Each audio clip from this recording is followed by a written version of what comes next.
आशीष भारद्वाज। आज हम लोग पढ़ेंगे क्लास 10th के दो चर वाले रैखिक समीकरण के कुछ एग्जाम्पल।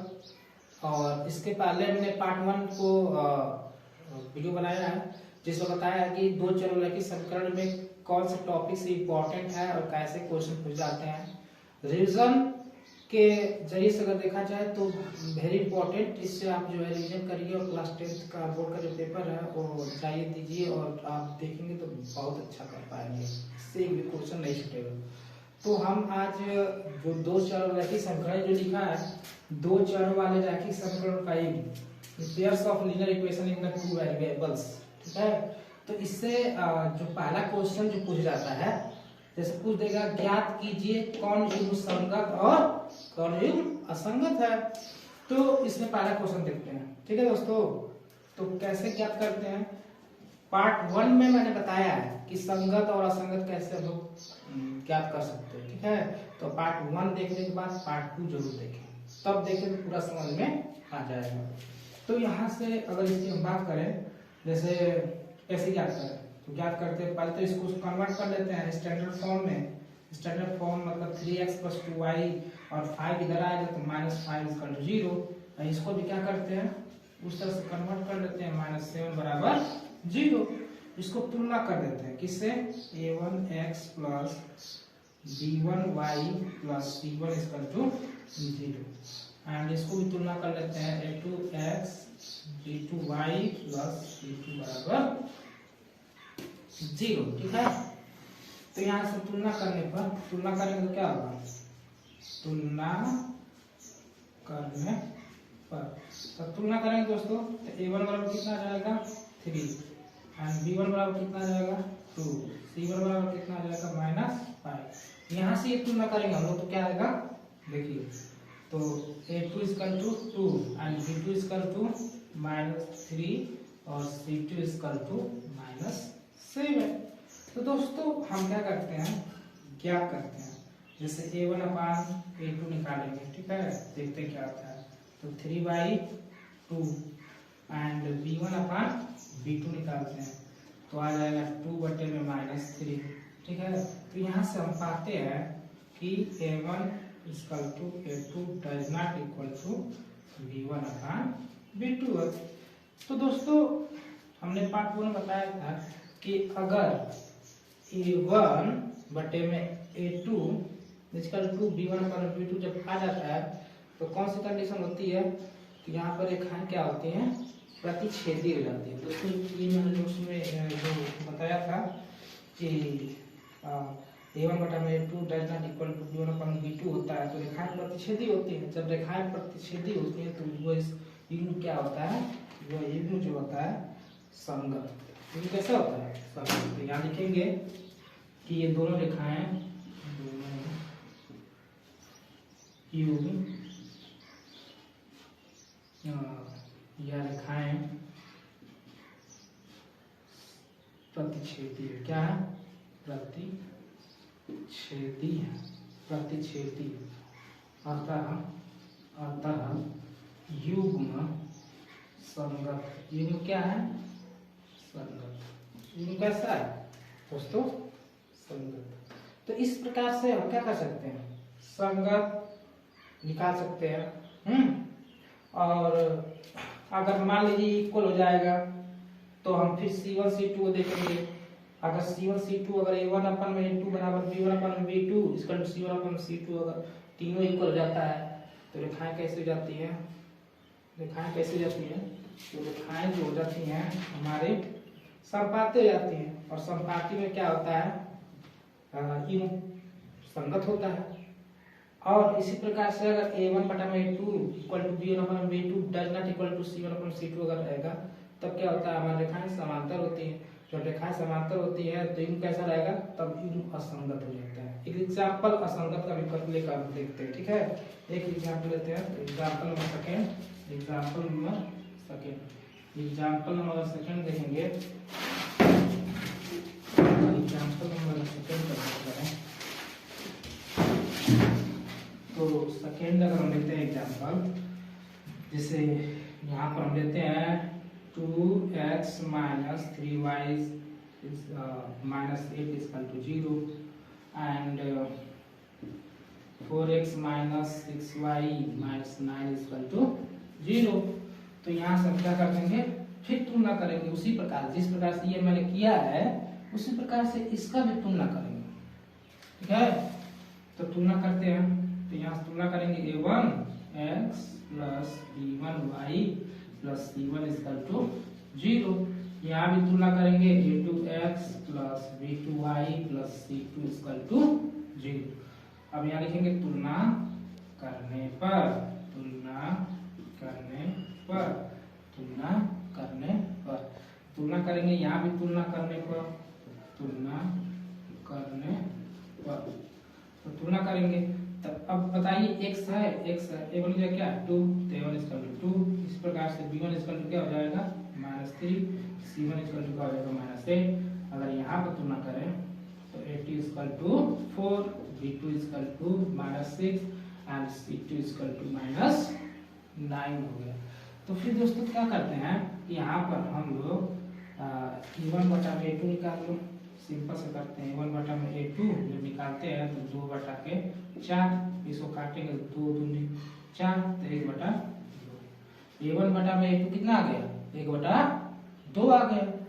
इसी प्रकार से b1 बटा में b2 निकालते हैं, तो b1 अपन b2 देखेंगे तो -3 और -6, माइनस माइनस कर लेगा 3 गुना के 6 मतलब 1 बटा 2।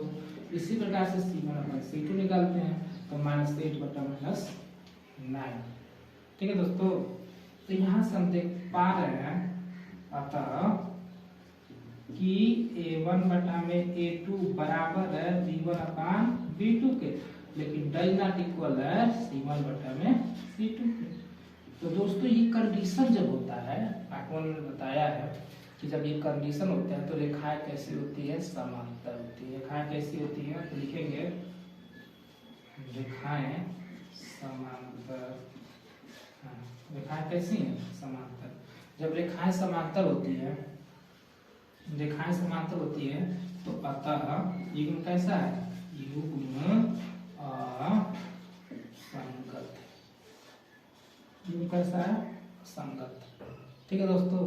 तो दोस्तों पहला क्वेश्चन इसी टाइप का पूछता है, पूछ देगा कि 2 समीकरण दे देगा, ठीक है, समीकरण युग्म मतलब 2 समीकरण दे देगा, पूछ देगा क्या पूछेगा, कौन सा युग्म संगत है, कौन सा युग्म असंगत है, कौन सी रेखाएं संपाती हैं, कौन सी रेखाएं प्रतिच्छेदी है, कौन सी रेखाएं समांतर है, कुछ भी पूछ देगा। तो हम लोग इसी तरह से फाइंड आउट करते हैं। और पार्ट 1 में मैंने पूरा बता दिया है कि कौन सी रेखाएं क्या होती हैं जब कंडीशन लागू होता है, ठीक है दोस्तों।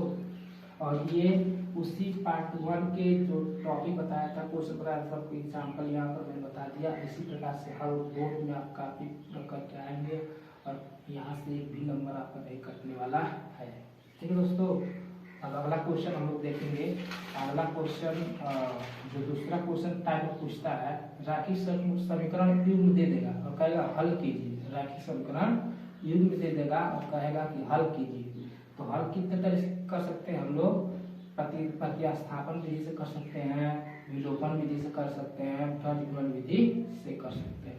तो दोस्तों अगर पेपर में आ गया कि रैखिक युग्म समीकरण हल कीजिए और कह दिया कि प्रतिस्थापन विधि से कीजिए, तो प्रतिस्थापन विधि से हम लोग हल करेंगे। अगर कह दिया कि विलोपन विधि से हल करो तो विलोपन विधि से हल करेंगे। अगर कह दिया कि ब्रजगुणन विधि से हल करो तो ब्रजगुणन विधि से हल करेंगे, ठीक है।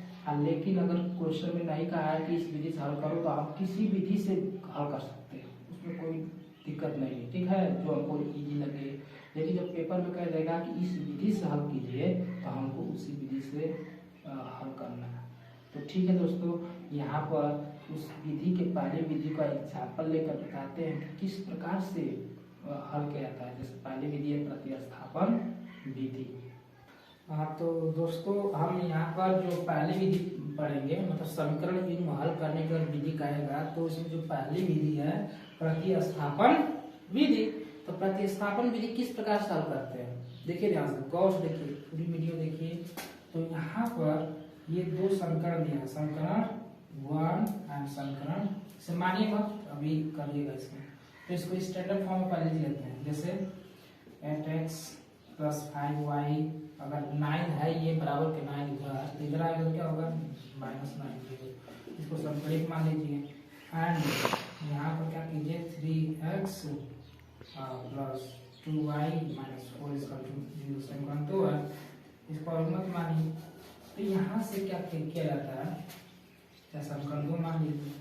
तो हम क्या करते हैं, प्रतिस्थापन विधि में किसी समीकरण 1 से या समीकरण 2 से किसी से x या y का मान निकाल कर और समीकरण जैसे 2 से अगर निकालते हैं x का मान तो समीकरण 2 में रख देंगे, अगर समीकरण 1 से निकालते हैं तो समीकरण 2 में रख देंगे। जैसे फॉर एग्जाम्पल जैसे यहाँ पर देखिए, अगर यहाँ से मैं y निकालूँ, जैसे मान लीजिए कि 2y है ना, तो 2y है तो 4 उधर जाएगा प्लस और माइनस, तो -3x और +4, 2 से डिवाइड करेंगे तो y बराबर कितना होगा -3x बटे 2 प्लस 4/2, तो 2 से 2 कट जाएगा, तो यहाँ से y बराबर कितना आ जाएगा -3/2x + 4। ये समीकरण 1 हो जाएगा। समीकरण 1 में रखने पर समीकरण 1 में समीकरण, ठीक है, समीकरण 1 में रख देते हैं। समीकरण 1 को जब रखेंगे तो जहाँ y मान लेंगे, जैसे 8x प्लस 5y जो है यहाँ रखते हैं -3/2 + 2 -9/2 0, ठीक है। और फिर यहाँ से हल करते हैं, 8x माइनस का प्लस में गुणा तो माइनस, और 5 3 गुणा तो 5 15 बटा 2x, और ये 5 का 2 में गुणा होगा तो 5 गुणा के 10, और ये -9/2। तो यहाँ से इस सबको उस साइड चले जाते हैं, 10 में से 9 बचेगा, 10 में से 9 बचेगा तो 1 बचेगा, उधर जाएगा तो माइनस हो जाएगा। यहाँ पे एलसीएम लेके हल कर देंगे, इधर मान लो 1, तो एलसीएम लेंगे 2 और 8 गुना के 16x और -15x, और उधर जाएगा तो -1, ठीक है। 2 का 3 गुणा करते हैं तो x इसका तो कितना जाएगा माइनस, तो x का मान निकल गया ना, x बराबर आ गया -2, x बराबर -2, तो इसको क्या करेंगे हम लोग समीकरण 2 में रख देते हैं।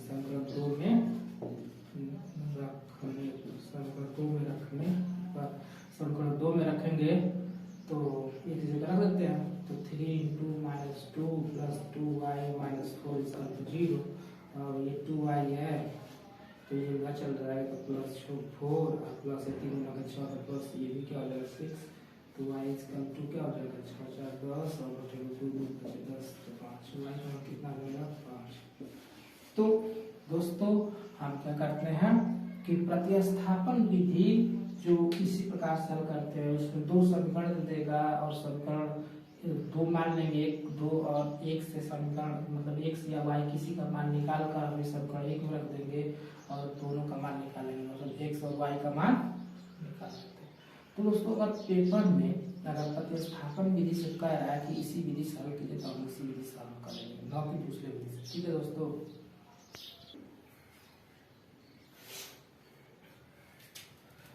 तो दोस्तों पहले विधि हमने जो एग्जाम्पल लगाया वो प्रतिस्थापन विधि का था, दूसरा जो एग्जाम्पल हम लगाया जा रहा है वो विलोपन विधि का लगाया जा रहा है, ठीक है। विलोपन विधि के द्वारा किस प्रकार से सवालों को हल किया जाता है उससे ही हम लोग यहाँ पर एक एग्जाम्पल के तौर पर देखेंगे।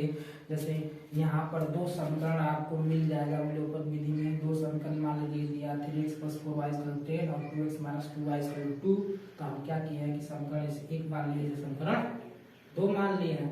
अब किस प्रकार से इसको हल करेंगे देखिए, तो इस विलोपन विधि से हल करते समय हम क्या करते हैं कि ये जो चर है x और y 2 चर होते हैं, दोनों को हल करके विलोपन विधि से और दोनों चर का मान क्या करते हैं कि x और y का मान निकालना है, दोनों चर का मान निकालना होता है, ठीक है। तो यहाँ पर क्या करते हैं हम लोग कि किसी एक चर जैसे x या y किसी एक को हम लोग मल्टीप्लाई करते हैं, दोनों तरफ मल्टीप्लाई करके और किसी एक चर को बराबर कर लिया जाता है, किसी एक चर को बराबर कर लिया जाता है। जैसे यहाँ पर 2x है ना, तो यहाँ पर 3x है, तो ये x x को जो गुणांक है इसको बराबर कर देते हैं। तो कैसे बराबर करेंगे, समीकरण हम क्या करेंगे, समीकरण 2 में समीकरण 1 में 2 से गुणा कर दे, ठीक है, और जोड़ देंगे, जोड़ेंगे या घटा लेते हैं, ठीक है। अब क्वेश्चन के अनुसार कि जोड़ना घटाना किस तरह से होता है, जैसे यहाँ पर माइनस है तो हम जोड़ देते हैं, अगर यहाँ प्लस रहता है तो घटाते। तो समीकरण 1 में दोनों तरफ 2 से गुणा और समीकरण जोड़ देंगे प्लस, और समीकरण 2 में किससे गुणा करेंगे, 3 से, किससे, 3। ठीक है दोस्तों, अब देखिए यहाँ पर मैं हल करता हूँ। समीकरण 1 में पहले गुणा करता हूँ, तो समीकरण 1 में 2 से तो 3 गुना के 6x और प्लस 4 गुना के 8y और बराबर 10 गुना के 20 हो जाएगा। तो समीकरण नंबर 3 में मान लेता हूँ, 3 में मान लेता हूँ। इसी प्रकार से जो समीकरण 2 है उसमें 3 से गुणा कर देता हूँ दोनों तरफ, तो 3 गुना के 6x और माइनस 3 गुना के 6y और 3 गुना के 6, समीकरण 4 मान दे रहा। अब देखिए ये दोनों बराबर है, तो दोस्तों यहाँ पर ये दो, जब ये दोनों बराबर है तो जोड़ेंगे नहीं, घटा देते हैं। क्या करते हैं, घटा देते हैं, घटाएंगे तभी ये दोनों कटेगा। तो किस तरह से घटाते हैं, तो घटाने में जानते हैं कि साइन चेंज हो जाता है, ये प्लस है तो ये माइनस, ये प्लस और ये माइनस, तो इसमें से घटेगा तो ये कट जाएगा, ठीक है, कट जाएगा। और 8 और ये माइनस प्लस हो जाएगा, तो 6 6 12 1 13 14, तो कितना हो जाएगा 14y, और ये माइनस होकर 20 में से 6 घटेगा तो कितना बचेगा 14। तो y इक्वल टू यहाँ से क्या इतना मान जाएगा 1, कितना जाएगा 1। तो y बराबर 1 या तो समीकरण 1 में रख दो या समीकरण 2 में रख दो, x का मान निकल जाए। तो y बराबर 1 समीकरण हम क्या करते हैं 2 में रख देते हैं, जहां पर आपको इजी लगे वहां पर रख सकते हैं। तो समीकरण 2 में जब रखेंगे तो 2 गुणे x है और माइनस 2 गुणे 1 बराबर 2, तो 2x 2 का चल जाएगा, 2 प्लस 2 तो x बराबर ये 4 हो जाएगा, और ये 2 से डिवाइड कर दें तो x बराबर कितना आ जाएगा। दोस्तों यहाँ पर दो समीकरण जो हल कर रहा था दोनों चर का मान आ गया, x का मान 2 और y का मान 1 आ गया। तो इन दोनों समीकरण से मतलब दिया था विलोपन विधि से हम इस प्रकार से हल करते हैं। ठीक है दोस्तों, तो ये विलोपन विधि होता है। जब पेपर में कहे दो समीकरण देते तो कहे कि इसको विलोपन विधि से हल कीजिए, तो हम विलोपन विधि से ही हल करेंगे, न कि दूसरी विधि से भी कर सकते। ठीक है, अब हम नेक्स्ट करेंगे प्रज्वलन विधि। प्रज्वलन विधि का एग्जाम्पल लेंगे और उसको करके दिखाएंगे किस प्रकार से किया जाता है। तो दोस्तों हम लोग तीसरी विधि प्रज्वलन विधि किस प्रकार से करते हैं यहाँ पे देखते हैं। जैसे कि एग्जाम्पल ये है 2x + y = 5, 3x + 2y = 8। तो हम क्या करते हैं कि इसको व्यापक समीकरण में इसको कन्वर्ट कर लेंगे। जैसे यहाँ पर है ना, तो जैसे 2x + y बराबर इधर 5 है, इधर आएगा तो -5 = 0, तो समीकरण 1 मान लेते हैं। ठीक है, इसको तुलना कर देंगे स्टैंडर्ड से a1x + b1y प्लस c1 = 0 से तुलना कर लेते हैं। तुलना करने पर क्या हो जाएगा, a1 = 2 और b1 = 1 और c1 = -5। यहाँ पर लिख देंगे तुलना करने पर। दोस्तों यहाँ तुलना कर क्या किए, a1 का मान निकाल लिए, b1 का मान निकाल लिए और c1 का मान निकाल लिए। ठीक है, इसी प्रकार से सब जो हमारा दूसरा वाला ये है, इसको यहाँ पर क्या करेंगे स्टैंडर्ड फॉर्म में कन्वर्ट कर लेंगे। 2y - 8 = 0। ठीक है, इसको समीकरण क्या करेंगे, समीकरण 2 को अब तुलना करेंगे a2x b2y + c2 = 0 से। यहाँ लिख देंगे तुलना करने पर तो तुलना जब करेंगे तो a2 क्या हो जाएगा 3 और b2 क्या हो जाएगा 2 और c2 क्या हो जाएगा -8। ठीक है, तो यहाँ पर a1 का मान निकल गया, a2 का मान निकल गया, b1 का मान निकल गया, b2 का मान निकल गया, c1 का मान निकल गया और c2 का मान निकल गया। जब इतना सब मान निकल गया तो हम प्रज्वलन विधि का उपयोग करते हैं। इसका उपयोग लिखेंगे गुणन विधि